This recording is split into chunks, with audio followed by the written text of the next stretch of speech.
Well, without power, huh? Next slide. All right. This period of instruction will be about the M16/M4 series of weapons. Okay? We all came from an organization where we got issued one of them, right? What is the primary mission of the United States Army? To encounter, engage, and destroy the enemies of the United States, right? How do we do that? Through shooting, moving, and communicating. We do that through providing an offensive and defensive capability with our individual assigned weapon, right? Can I get a hooah? Now, if you're not effective with your individual assigned weapon, are you accomplishing the Army's mission? So, in this particular line of work, being in the United States Army, it's okay to be good at this particular skill, isn't it? How often do we get to practice it? Audible laughter. I got an LOL. How often do we get to practice it? Is it a perishable skill? Everybody says it's like riding a bicycle. Who hasn't ridden a bicycle in 20 years? How silly do you feel when you get on that bicycle for the first time? Right? It's a very perishable skill because we don't practice it. It's the primary mission of the Army, but we don't get to do it. Why? We have online classes. There's as many reasons for there are people in the room, right? Funding's a big one. The big one is because it's not safe, right? The training's not relevant. I can sign off this on this range waiver and go to the EST. It doesn't cost any money, but is the training realistic? When you go to the EST 2000 and play on a video game, is that training realistic? Is it? How do you have to operate that system? In a situation just like this, with the lights off, right? Because it works in a projection-based situation. How do you learn sight alignment in the dark? How do you learn sight alignment with the lights turned off? In order to aim the weapon, you need to see the sights, right? So the lights have to be on. That's just one of the things, just one of the ways we got to go about it. So, the next period of instruction, this period of instruction you're going to get is going to be about the differences between the M16A2, A3, A4, and M4 series weapons, what their capabilities and characteristics are, how to manipulate the system in order to engage targets effectively. Cool? Next slide, please.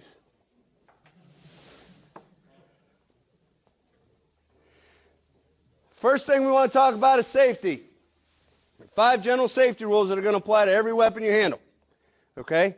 The first one is always treat a weapon as if it were what? Loaded, right? Always treat a weapon as if it were loaded. We never point it in a direction or never point it at anything we do not intend to fire upon or destroy, right? We keep the finger straight and off the trigger until we're ready to fire.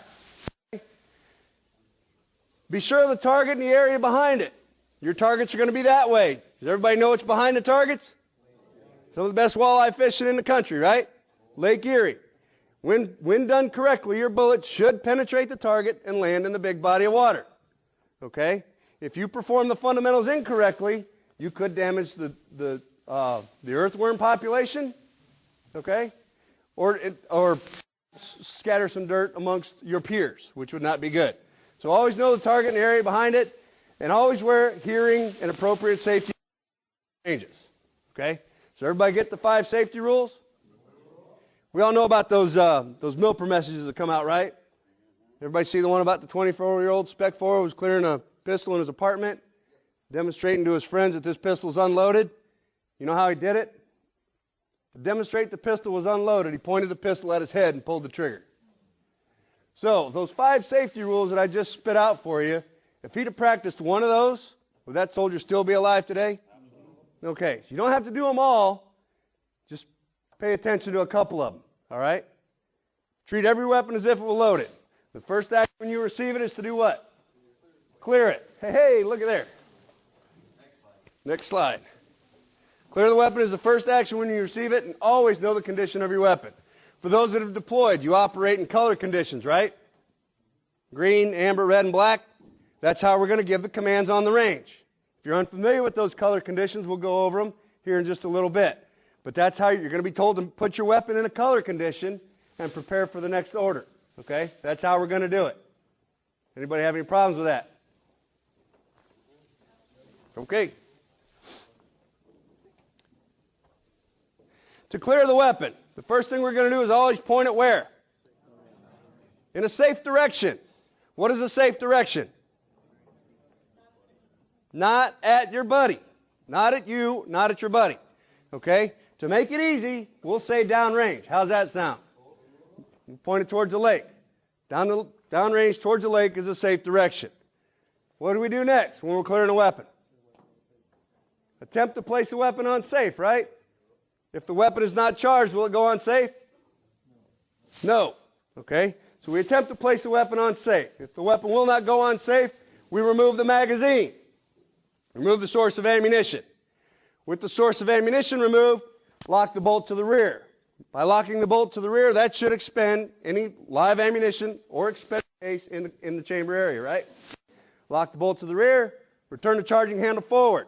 Now you can visually inspect the chamber, right? Visually inspect the chamber to make sure the chamber area is clear. Place the selector lever on safe. What questions do you have about clearing? When do you clear the weapon? Every time you take possession of it. First time you draw it out in the morning. Every time you get it back from your buddy after you go take a potty break. Right? Because you don't know what condition that weapon's in once it leaves your hands, do you? And since you must always know the condition of your weapon, whenever you receive it, you clear it again. Cool? Any questions on clearing? Okay. The M16 family of weapons are lightweight, gas-operated, magazine-fed, air-cooled, semi-automatic or fully automatic fired weapons, shoulder-fired weapons that provide offensive and defensive capability to the individual soldier. Right? Individual, offensive, and defensive capability. While your individual skill with this assigned weapon might not be important to you, look to your left and to your right. Do you think your proficiency with a weapon might be important to that person? Anybody remember the Jessica Lynch story? You think there might be 4 or 5 people that wish she'd have been a little bit better with her gun? All right. What's that? Okay, they are 5.6 millimeter, 5.6 millimeter NATO, or 223 Remington equivalent commercial. Muzzle velocity is about 3,100 feet a second. 3,100 feet a second. So that means it gets from point A to point B pretty quickly, right? Point A to point B pretty quickly. Also means that fancy schmancy stuff they do in like that movie Wanted, you know, where they spin the bullet and you can shoot around corners and stuff. That stuff doesn't happen, right? We all know that. What? Everybody does know that when the bullet comes out of the barrel, we'll get into that in ballistics. Effective range on a point target with an M16A2 or A3 is 550 meters. Anybody know why it says that? Say again, Torrent? After you reach that distance, the round becomes unstable. Okay, he says because the round becomes unstable. That's not exactly true. How many people I got in here? 135-ish? How many people in here have ever been taught marksmanship in the Army? Everybody has, right? So I got 135 different interpretations of what they know and what they don't know, right? And one thing I have seen from being a marksmanship instructor in the Army for about 15 years is everybody's an expert. Just ask them. When you've been on a range, how many times you hear, I don't know what the problem is today, so I always shoot expert, right? How many people have heard that? How many people have said it? Right? This is a no kidding story. While I was at Fort McCoy working with pre-mob soldiers, I had one guy from Polk County, Florida. He was a sheriff's deputy SWAT sniper. Brought his own M16, his own ACOG, his own magazines, everything, right? How many times do you suppose it took staff sergeant to qualify a day? 6. Somebody's heard me tell the story before, right? 6 times. He's like, I don't know what the problem is, Sergeant. I always qualify expert. And I asked him, are you trying to convince you or are you trying to convince me? Because what I'm seeing don't show it, right? So that's not exactly true. The reason they say that is because they only ask you to qualify out to 300 yards or 300 meters.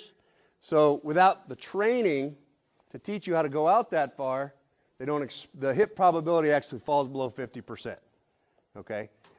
Actually, having been trained, the hit probability can go upwards of 80%. But when we get into talking about the sights, has anybody ever turned the sight in a direction marked up past where it says 300? What do you see? Nothing? There are numbers on it, right? 4. What else? 5. How high does it go? 8. That's the little 8 that's underneath the 3, right? Or above the 3. Call it 8/3. How many people call it 8/3? 8/3. It's a 300-meter setting or an 800-meter setting. It's not 8/3. Okay, but those numbers that are etched into that wheel are actually calibrated for distance in meters. So if you were to engage a target at 500 meters with a properly zeroed weapon, just turn the little dial till you see the number 5. Abracapocus, you now have a 500-meter zero. How many people knew that? 3 people? Really? Cool. All right. Now, the M16A4, what's the difference between the M16A2 and the M16A4? Say that again? The handle comes off. Off of which one? The A4. The handle comes off the M16A4, right? What does the M16A4 carrying handle also work on? Might look like an M16, only smaller, one that hadn't grown up yet. The M4, right? Now, because the M16A4 and the M4 share the same carrying handle, but the barrel lengths are different, we have to make some adjustments, don't we? We know when we zero the M16A2, we have to come up, how many clicks? From 300 to 0 at 25 meters? 1, right? Call it 8/3 plus 1. Does everybody remember hearing that? It's actually a 300-meter setting plus 1. And what happens is you're actually moving the trajectory, you're moving the line of sight closer to the trajectory so that when the trajectory and the line of sight cross, it happens at 25 meters and 300 meters with an M16A2.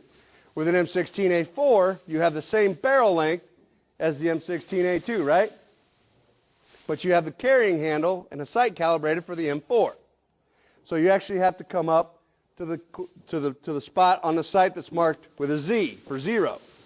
If I get my projector, I'll show you a picture. But there's actually a Z on the carrying handle elevation wheel marked for 0 for use on the M16A4. It takes 2 clicks to get there, as compared to the one with an M16A2. The reason for that is the difference in the thread pitch on the sight knob. Okay? The sight is graduated more finely with the shorter sight radius, so that the sights turn, or the sights adjust a little more accurately. Okay? It's kind of confusing, all nuts and bolts of it. But so to zero an M16A4, instead of being set at 300 plus 1, you're going to have to come up to where it's marked what? Z. Everybody get it? And for those that brought an M4, you're actually going to leave it set at the 300. Okay? And for that is the shorter barrel equals a lower muzzle velocity. The longer barrel is about 3,100 feet a second. The shorter barrel is about 2,950 feet per second. So it's about 150 feet per second shorter, which equates to about a minute of angle downrange, plus or minus, depending on the distance. Okay? So this is about the difference between the M16A2, A3, and A4. We shouldn't have any M16A3s out here. Anybody know what the M16A3 is? It's the M16A2 with full auto instead of 3-round burst capability. There are not many of them out there. I think the Marines are the only ones that got to play with them, aren't they? Okay. All right. The rest of this is going to be tough to do without pictures. Okay. Let's talk about the load conditions real quick. A green weapon. A green weapon. For those of you that have heard this before, a green weapon means what? Sound it off. Go ahead. Okay? A green weapon is completely safe and clear, right? No round in the chamber, no magazine in the magazine well, selector lever is on safe. Now to make the weapon amber, I take a charged magazine. Where do you suppose I put it? In the magazine well. Good guess. That's where it goes, right? So I put a charged weapon in the magazine well. Have I put one in the chamber yet? Is the selector lever still on safe? What color condition am I in?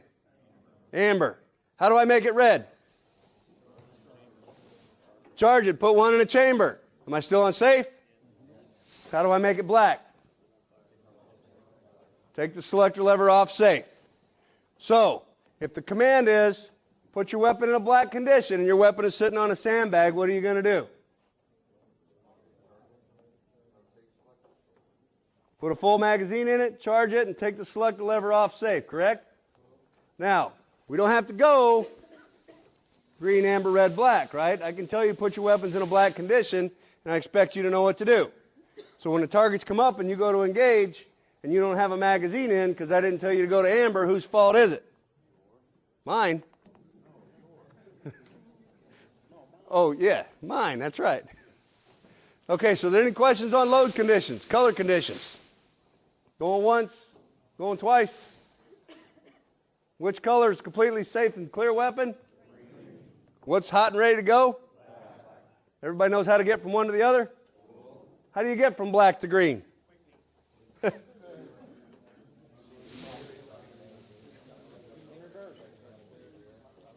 Go through the clearing procedures, right?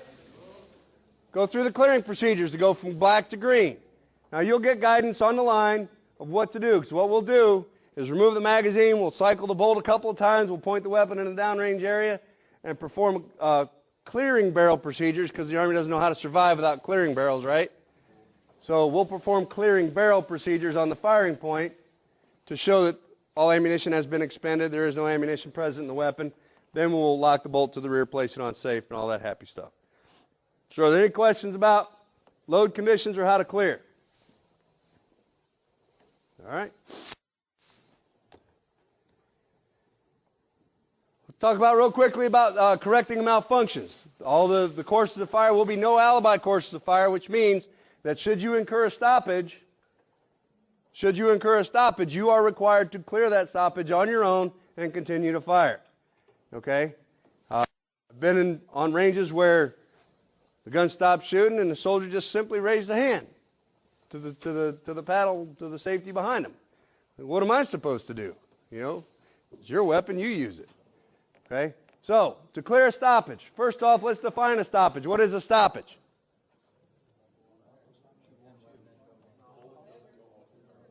Anything that interrupts the cycle of operations, right? The 8 steps in the cycle of operations, anything that interrupts that is considered a stoppage. Okay?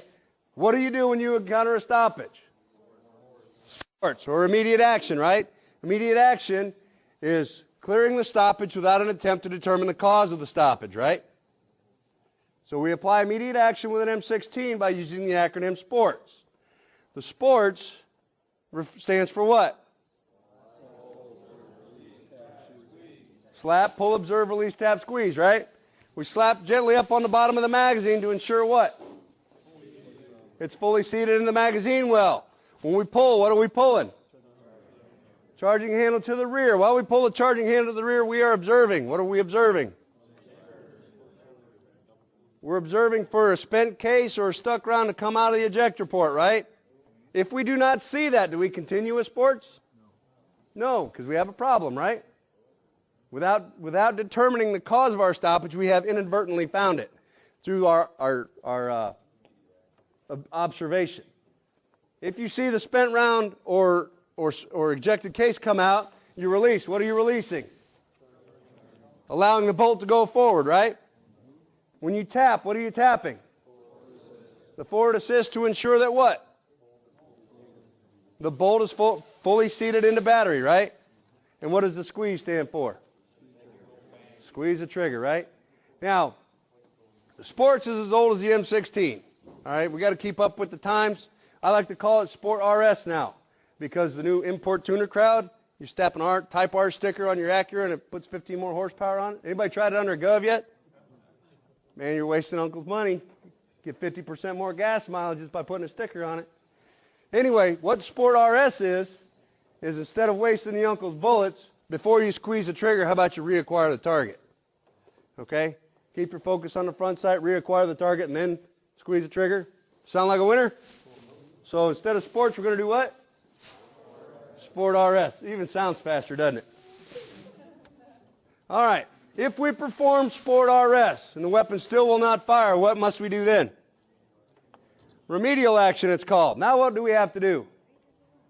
Now we have to raise our hand. No. Now what do we have to do? Say it again. Thank you. You get a red star. Determine the cause of the malfunction or the stoppage. The fastest way to perform remedial action is simply to remove the source of ammunition, clear the weapon, introduce a new source of ammunition, and re-engage. Okay? So go through the clearing procedures, chunk that old magazine, find a new one, reload, and attempt to fire. Any questions on remedial action? Left side, right side? Good? All right. Fundamentals of marksmanship. How many are there? Crickets? Crickets? How many fundamentals of marksmanship are there? What are they? Kill. Okay. All right.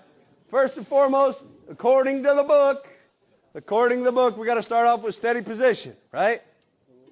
Steady position. Then what? Once we let me quote the manual for you. Let me quote the manual for you. The first sentence in the aiming paragraph, and aiming, just I'm going to give it away. Aiming is the second fundamental of marksmanship. Keep that in mind.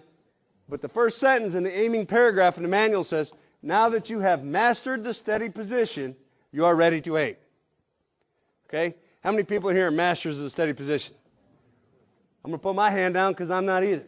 So I have a little bit of a quandary with how the manual itself is written, but that's why those smart guys that wear their tights, if they tie it too tight, that's why they make the big bucks. Okay? So second fundamental of shooting is what? Aiming, right? So we got steady position and then aiming. What do you suppose the third one is? Breathing, of course. You can't shoot without breathing, right? Wait a minute. What's the fourth one? Trigger control. The fourth fundamental shooting is trigger control. Now, I'm going to give away my age, but not my weight. I'm 36 years old, and I cannot think of 4 things at the same time on my own. I need a cue card. Okay? Now, I know there's a lot more of you out here that are a lot more talented than I am and can probably get to number 3 without breaking a sweat. But how many things can the average person think about at one time without effing one of them up? 1.5 maybe? Okay? Everybody ever heard of the Army Marksmanship Unit?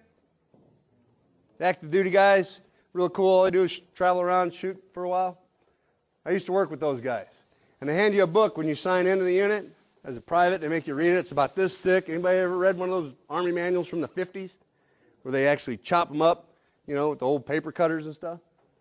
Well, in the preface, they asked this colonel, who was a really smart guy, had a pretty good shot, to evaluate the number of steps it took to execute a well-aimed shot. And we've already determined that we can make it about 1.5 steps without effing one of them up, right? How many steps do you suppose this colonel said there were to execute in one well-aimed shot? Who said 60? Close. 57. 57 steps to the execution of one well-aimed shot. So how many well-aimed shots do you suppose I'd get off? Not too many, right? Because Sarge ain't that good. Okay? So if it takes 57 steps, but we can't get 1.5 into it without our train of thought taking a dirt road, we might need to simplify the process, eh? I got a joke about that. Anybody from Canada? You know how they named Canada? They put all the letters in a hat. They put all the letters of the alphabet in a hat, and they started drawing letters, you know, to name it. The first one they drew was C, eh? Second one they drew was N, eh? Ba-doom-doom. Told you the jokes don't get no better. All right. So, thank you. Don't forget to stop by the hostess station at the end. Pick up my CD. Seriously, back to marksmanship. If 57 is too many, we simplified it down to the 8 steady hold factors. Anybody been in the Army long enough to remember the 8 steady hold factors? Don't give away your age. All right? Well, from the 8 steady hold factors, we evolved into the 4 fundamentals. Okay? What if I told you you were right now performing one of the fundamentals of marksmanship without even thinking about it? How many people would celebrate? Which one are you performing? Breathing. Now, I've shared my age, and I'm here to tell you that in 36 years, I have not had to have one person tell me to breathe. Okay? When you guys take off a run, when you just took off for your run on your 2-mile PT test, how many people were there at the quarter-mile mark telling you to breathe? Right? It just happens. You start running, you start breathing harder, right? And when you stop, do you have to tell yourself to stop breathing or slow down your breathing? It just happens, right? Well, when you're looking through the sights, when you're looking through the sights of the rifle and you're breathing and you're seeing the sights elevate and depress, and you stop breathing, the sights stop, does it take somebody to have to tell you to stop breathing? Does it take a conscious thought to interrupt the act of engaging or firing a well-aimed shot to concentrate on your breathing? No. When you're ready to pull the trigger, stop breathing. It's not a fundamental requirement of an execution of a well-aimed shot. Okay? There are two things that are important, and only two things on this earth that will make you successful. Sight alignment and trigger control. Okay? What is sight alignment? Anybody? Center mass. We're working on alignment. Pull the focus back to the front sight. Sight alignment. What is sight alignment?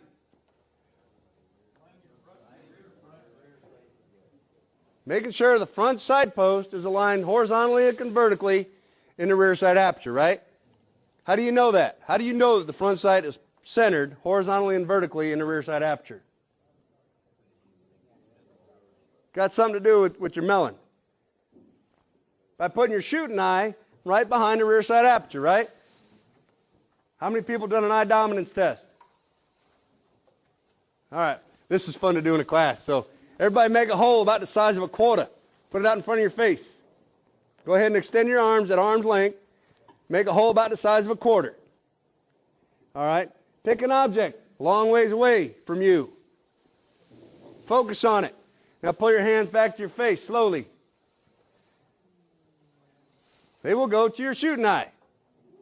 And those of you that are trying to steer it, that don't work. Okay? If you don't like that test because you think it lied to you, keep your hands back out in front of your face and close one eye at a time. You'll only see that object with one eye. Guess what, kids? That's your shooting eye. No fair. So how many people found out they're like left eye dominant but right-handed? Or right-handed and left eye dominant, whatever. The good news is, I got good news. The good news is the Army says you have to hit a target that's 20 inches wide by 40 inches tall at what's basically considered pistol range. So there's no need to get real excited about it. Okay? What do we also have to worry about when we're putting on all of our Army stuff that we have to wear, such as our magazine pouches, our first aid kit, our canteens, and all that stuff? We have to worry about our dexterity, don't we? We have to worry about our dexterity. So when I got to do a rapid magazine change because the bad guys are shooting at me, I don't want to be fumbling around with my wrong hand looking for a magazine, right? So dexterity, as it pertains to Army marksmanship, is very important to consider. If you were to ever consider a career in competitive rifle marksmanship, I would consider shooting with your dominant eye. For the sake of shooting targets that are essentially the size of a door, at what equates to be about pistol range in the Army, I think you're okay. All right? If you got any questions, we can work on it later. You don't have to identify yourself in public, say that you're cross-wired and put together wrong, but we'll deal with it. All right? So, sight alignment, defined, is placing your head on the rifle stock in a manner that allows your dominant eye, or your shooting eye, to look centered through the rear sight aperture to clearly focus on the top center edge of the front sight post. Make sense? So from the top center edge of the front sight post through the rear sight aperture to the center of your focal area in your eye should be a straight line. What is that ensuring? Give me a piece of paper. That is ensuring that you know exactly where the barrel is pointed. Let me make a little demonstration for you since I don't have my slideshow. I've created a simple tube out of rolling this piece of paper up, right? Now, say I want to shoot some well-aimed shots at the clock back in the back of the classroom. I have now fixed my steady position. I got my tube looking at the clock. I'm looking right through the center of the or right through the center of the tube, and I can see the clock on the other end. If I could remote fire a projectile from this tube, could I get consistent hits on the clock? Yes. Why? Because I see where it's pointed, right? I know where it's pointed. What about now? I mean, I haven't moved the tube. But what don't I know now? I don't know for a fact where it's pointed, right? What does this tube represent on your rifle? The barrel, right? Because I got projectiles coming out of it, right? It's the barrel. Now, can you look through the barrel of your M16 while you're firing it? We call that a technique. It's not necessarily the preferred, right? You can't. So some smart kid put these references on the outside of the barrel. What do they call? So the only way to know how the barrel's pointed or where the barrel's pointed by doing what? Aligning the sights, looking through the sights, right? Does it make sense? Everybody get it? Now, I've spent all this time lining up the sights to know where my barrel is pointed. How do I get effective hits on a target?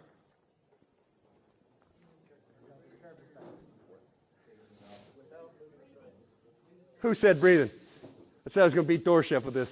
I'm getting a line. How do I get hits on a target? By manipulating the firing device, right? Now, in order to manipulate the firing device or pull the trigger on an M16 effectively, you need to establish a good firm grip with your firing hand. For those of you that are unfamiliar with which hand is your firing hand, you will be pulling the trigger with the same hand that you do your writing with. Okay? For the sake of argument, I am right-handed because right-handed people rule the world. Okay? I am right-handed. I am right-eye dominant. I shoot with my right hand. Okay? If you found out that you are left-eye dominant, and for the sake of fun, you want to shoot left-handed, we can do that. The Army gives you an M16, one size fits all, right? Right-handed, wrong-handed, it don't matter. So, whatever eye you got in your head that's looking through the sight, that's the hand you'll be pulling the trigger with. So, you reach up and grab a hold of the pistol grip with your firing hand, way up high, so that the webbing in between your thumb and forefinger, thumb and your trigger finger, is up underneath the buttstock, up high on the pistol grip. What some people try to do is to get their ring finger, okay, up on top of the finger groove on the pistol grip to ensure that the pistol grip is high, or their grip is high on the pistol grip. The nature of this procedure is to get the axis of movement of your trigger finger so that it mirrors the center of axis of the bore. What that means, in layman's terms, is you want to pull the trigger straight to the rear. Anybody know how much a trigger, how much does a loaded M16 weigh? 8.7 something, right? 8.79, depends on how loaded it is. It's about 8 3/4 pounds. I can take a loaded M16, charge it, take it off safe, and carry it around by the weight it takes to move the trigger. Okay? Why did they do that? Why did they make it so you could do that? And it's not just because of the lowest bidder this time. They grow up to be generals too, come on. Well, they did that to avoid negligent discharges. Does it always work? When the rubber meets the road, you want to pull that trigger from front to rear, you can do it, can't you? Okay? Even when you don't want to, and you just kind of happens. So it's heavy, and you can carry a loaded M16 around by the weight it takes to pull the trigger, right? So if you apply that, we'll say it takes 11 pounds of pressure to move the trigger from front to rear. If you apply 11 pounds of pressure and it's not straight to the rear, what's the rifle going to do when the hammer falls? It's going to move, right? So what don't you know now? Where the barrel is pointed.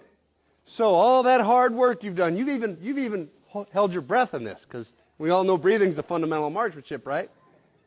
You've even kept yourself from breathing and done all this hard work to align the sights, and through one fell swoop of a negligent trigger finger, you have completely misaligned the sights, and now you don't know where the barrel's pointed. Is the target going to go down when you hit it? Probably not. Probably not. So we've all heard the term trigger squeeze, right? Trigger squeeze. You squeeze the trigger with the tip of your finger on the trigger, and you just squeeze the trigger till it surprises you. Right? We've all heard that? Okay. Let me remind you. You have a semi-automatic or fully automatic class 3 weapon in your hands.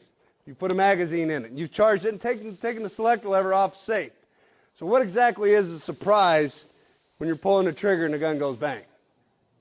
How many people are surprised when they take their key out of their pocket, go stick in the ignition in their car, turn it forward, and their car starts? Touche. That joke never works. There's one in every class that's got that car, you know what I mean? But you see what I'm saying? What's the surprise? I understand that they don't want you to initiate the movement, yada, yada, okay? But realize that it is a non-natural act to load a weapon, to fire it, or to load a weapon, charge it, and pull the trigger, okay? It's not as simple as picking your nose, okay? That seems to be natural. I don't know where your kids pick it up, but how many parents in here? All your kids pick their nose, don't they? How do you stop that? I don't get it. So, but pulling a trigger on a rifle is not a natural act like picking your nose is. Okay? You have to teach yourself how to do it and how to do it correctly. So, the tip of your finger. Everybody put your booger picking, trigger pulling finger up in front of your face. All right? Now, pull the trigger. Watch the tip of your... Touche. Watch the tip of your finger. What's it do? Watch the tip of your finger, not mine. I know what mine does. Watch yours. What's the tip of your finger do? It swings along a what? An arc, doesn't it? Because where your finger bends is a point, and your tip of your finger creates a radius, right? It swings along an arc. So if I apply 11 pounds of pressure in a manner that does not move in a straight line, what's the gun going to do when the hammer falls? It's going to move, right? The gun's going to move. We go back to we don't know where it's pointed, and we're not going to hit the target. We're not going to achieve the desired result, right? So once again, put your trigger pulling finger back up. Now, look at where your finger's bending. All right? Somewhere around where your finger's bending, there is a part on your finger that is not moving along an arc, isn't it? Or the arc is minimal. Okay? That's where you want to try to grab the trigger. Now, I realize not everybody's got Shaquille O'Neal hands. Not everybody's got Gary Coleman hands either. Okay? Usually somewhere, I've got both ends of the spectrum, right? We're all somewhere in the middle. So you have to get your hand on the pistol grip in a manner that allows your trigger pulling finger to fall naturally on the trigger so that when you apply smooth direct pressure to the trigger moves straight to the rear and does not disturb the alignment of the sights on the target. Everybody got it? So, 2 things it takes to be successful on the rifle range. What's the first one? Who said breathing? There's one in every crowd, man. I've only been up here for an hour. I shouldn't have put anybody to sleep so far. First one is what? Sight alignment. Say it again. Say it loud. Say it like you're being recorded. What's the second one? Trigger control, right? Trigger control. One word can sum up the action of trigger control. What is it?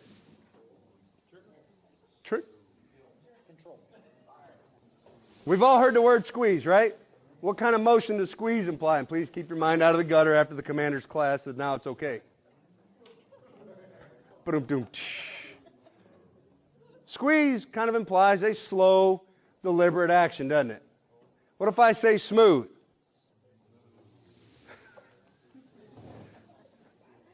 The peanut gallery. Smooth. What kind of action does the word smooth imply? Like a good bourbon. Touche. Smooth. Can you have smooth fast? Can you have smooth slow?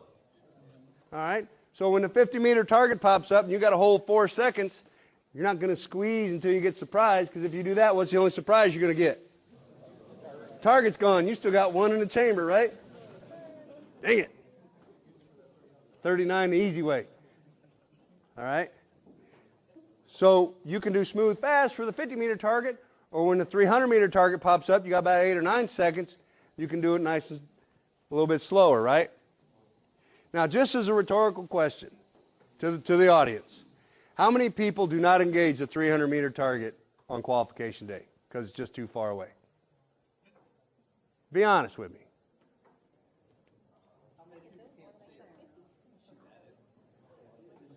Can't see it?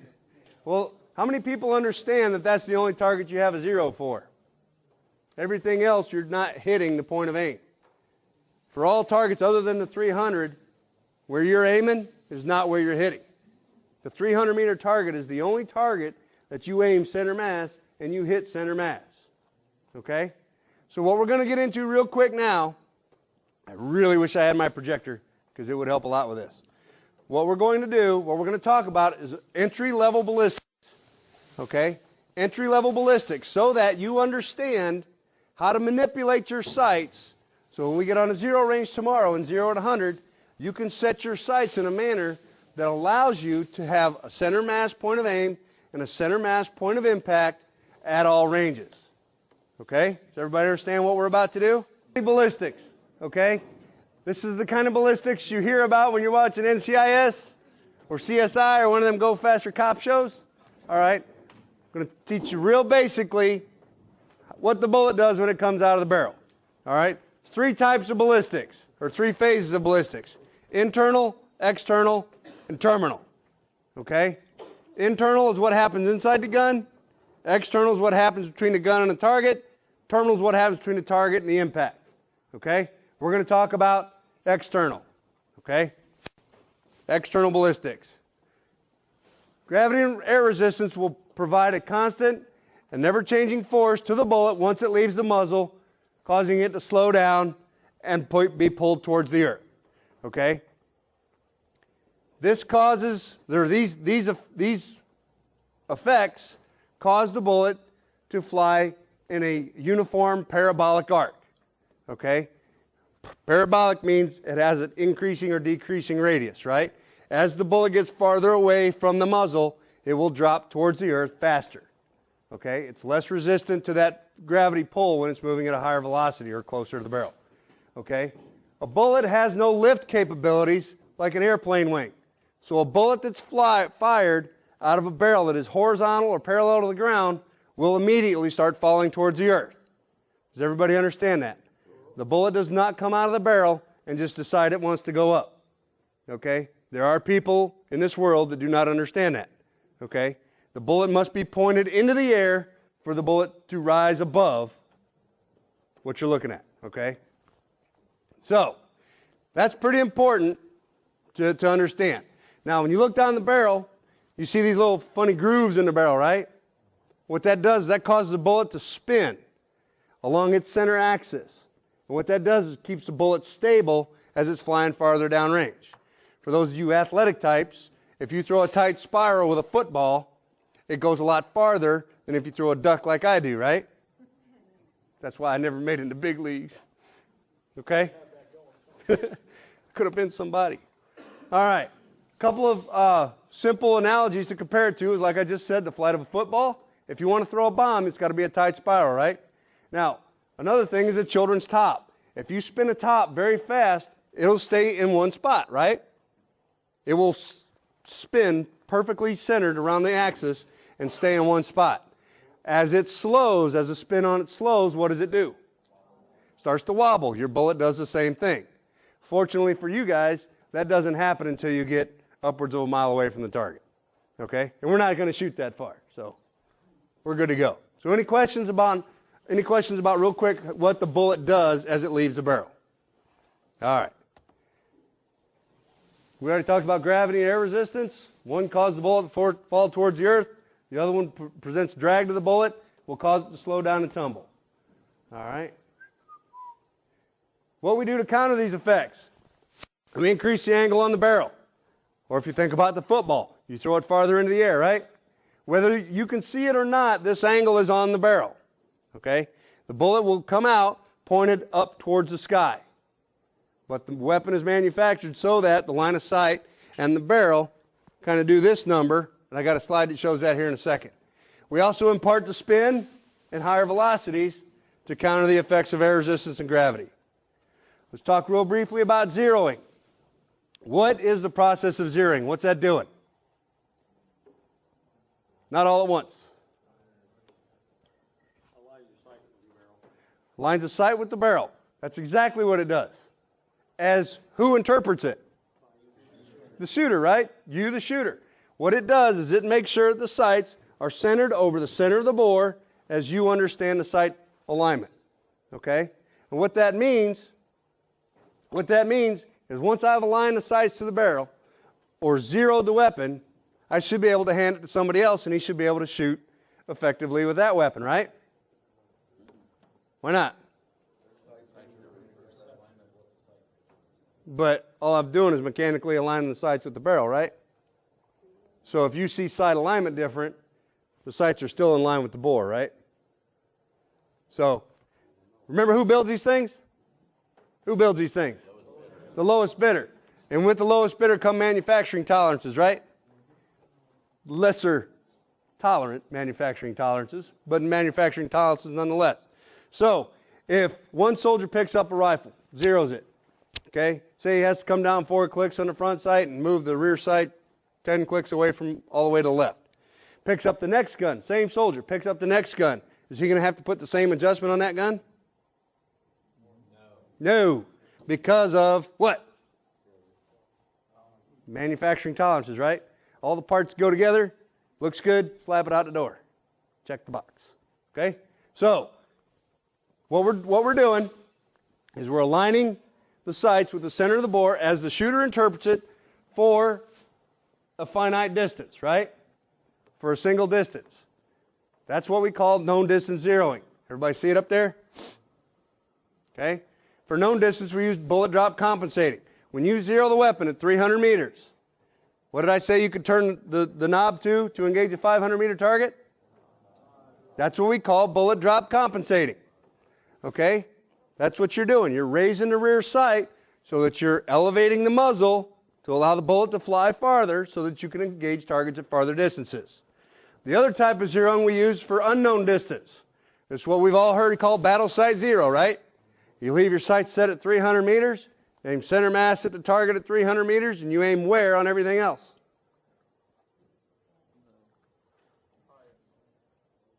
Where do you have to aim on all the targets in the middle? Lower, right? You have to aim lower. You have to aim below center mass in order to hit the center of the aiming area.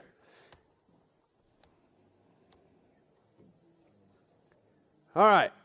Battle sight zero is a zero that allows you to aim center mass on a target at or between 300 meters and engage a target somewhere between center mass and the top of the head. Okay? Because the trajectory always flies above line of sight, we have to aim low. Does everybody understand that? Here, let's get to the pictures. Everybody likes pictures, don't they? All right. 3 parts of a trajectory. This is the line of sight. When you look through the sights and you see center mass on a target, can you look around corners without any aid? When you look at something, you look in a straight line, don't you? You always look in a straight line. So, this is part 1 of the trajectory. Your line of sight. Straight line. Never moves. Now, line of sight and the line of bore. Where do you suppose line of bore represents?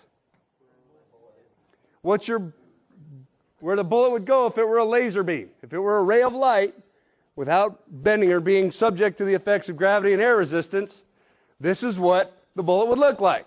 But because our bullet is not a laser beam and will fall immediately towards the earth once it leaves the barrel, that's what the path of the bullet looks like, right?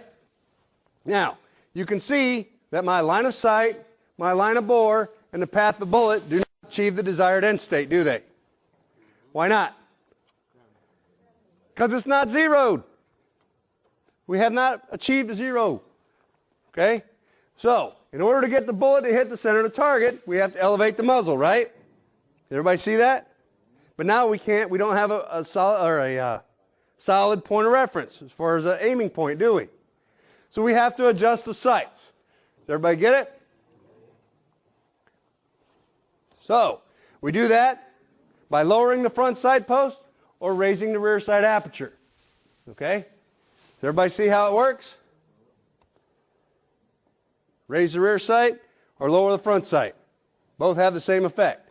Now, what you do is you see how you can achieve a 25 meter zero or a 300 meter zero at 25 meters.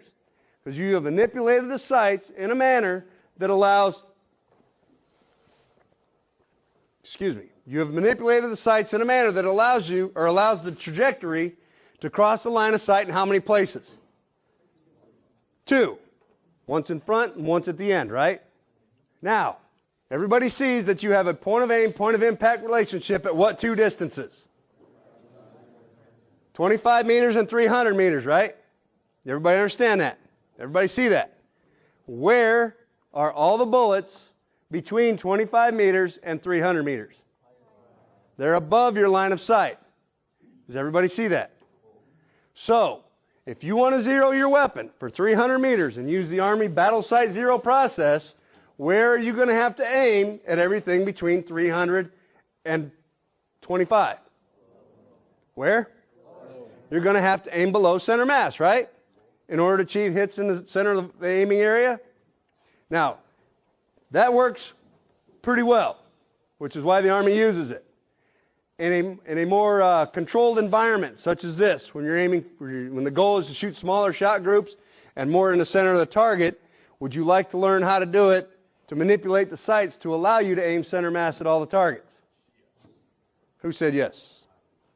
Can I get a hold? Do we all want to learn that? Knowledge is power, right? Okay.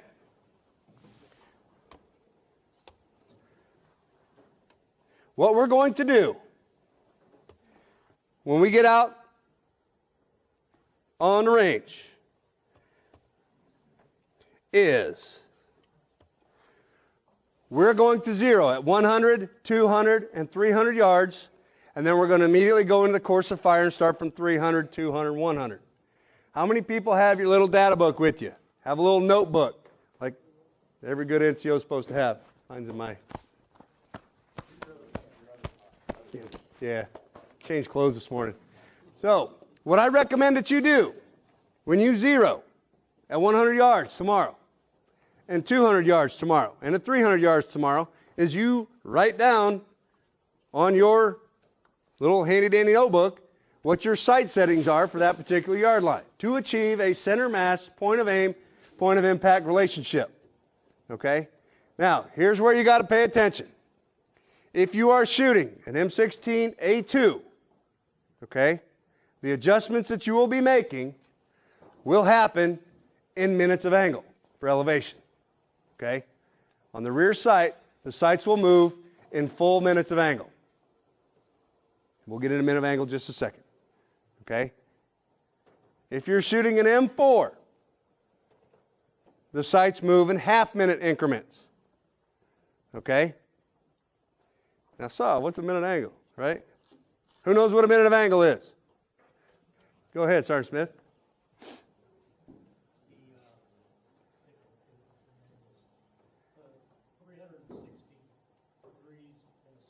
That's right. That's right. Very good, Sergeant Smith. Everybody hear him? There's 360 degrees in a circle. Or if you think about like a compass, it actually stems from nautical navigation. Okay? So when you hear somebody say you need to proceed on this azimuth, 29 degrees, 15 minutes, it's somewhere between 29 and 30 degrees. Okay? So it's a more precise way of navigating. Now, when you think about when you're a degree off, when you're land naving, when you're 1 degree off for 100 meters, it's no big deal, right? When you get off that click, 2-click movement, and you're a degree off, you're off a long ways, right? So 1 minute of angle. Okay? 1 minute of angle. Think about it like an angle. 1 minute of angle is approximately 1 inch of displacement for every 100 yards of distance. Okay? The unit of measure is minutes of angle. The distance of displacement is approximately 1 inch for every 100 yards of distance. So, 1 minute of angle at 300 yards is how far? 3 inches. Does everybody get it? 1 minute of angle at 100 yards is how far? 1 inch. Okay, so how does that relate to what I just said? If you're shooting an M16A2 and you move the rear sight 1 click, how far is that going to move the impact of the bullet at 100 yards? 1 inch. If you are shooting an M4, how many clicks do you have to move the strike of the round 1 inch at 100 yards? 2 clicks. Does everybody get it? Does everybody understand it? It's very simple, but it's so simple it can screw you up. Does everybody get it? Now the windage for both systems is half minute. Okay? So, real quick like, if you know that the target you're engaging is 20 inches wide and 40 inches high, and you're aiming center mass, okay, how much is above and how much is below center mass? 20 inches, right? So you can see how the math starts to play in when you start figuring out how much to move your sights. Can I get a north-south? Can I get a yes, aren't? Does everybody get it? So, what I would recommend as a starting point, when you get to 300 tomorrow, or 100, I would start with your rear sight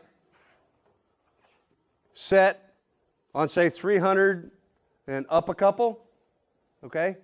From 300, we know it's set at 300 because it'll be bottomed out, right? There'll be no gap between the receiver and the bottom of the rear sight base. It'll be bottomed out. That's your 300-yard setting, or your 300-meter setting, when using the battle sight 0, okay?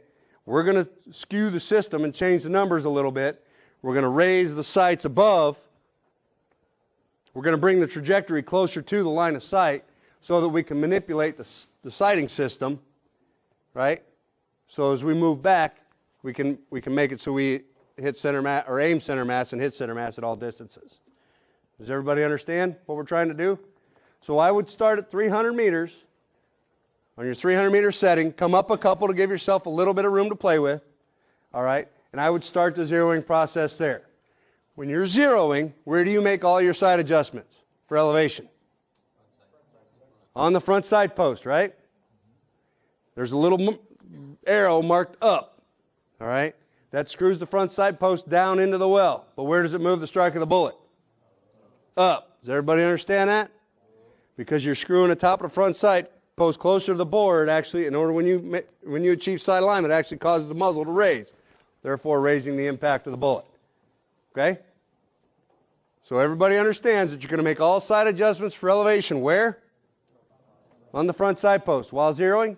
Okay? Windage, of course, left and right, follow the directions. And then once you move back to 200, then where are you going to make your elevation adjustments?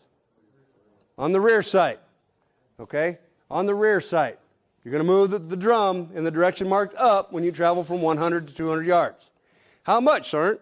Well, if you're shooting an M16A2, it's going to be 2 or 3 clicks, depending on how you see it. So how many clicks is that on an M4? 4 to 6, right? Now to go from 200 to 300 for your M16A2, you're going to come up 3 or maybe 4 clicks, depending on how you see it. So once again, how many is that with an M4? 6 or 8, right? Does everybody understand it? It's a numbers game we work in, right? So numbers is no big deal for you guys? All right. Does anybody have any questions at all about anything you've heard me talk about? From hearing conservation, don't forget to wear your earplugs, the characteristics and capabilities of the M16A2, 3, 4, and M4 series weapons, color condition codes, loading and unloading, clearing malfunction, ballistics,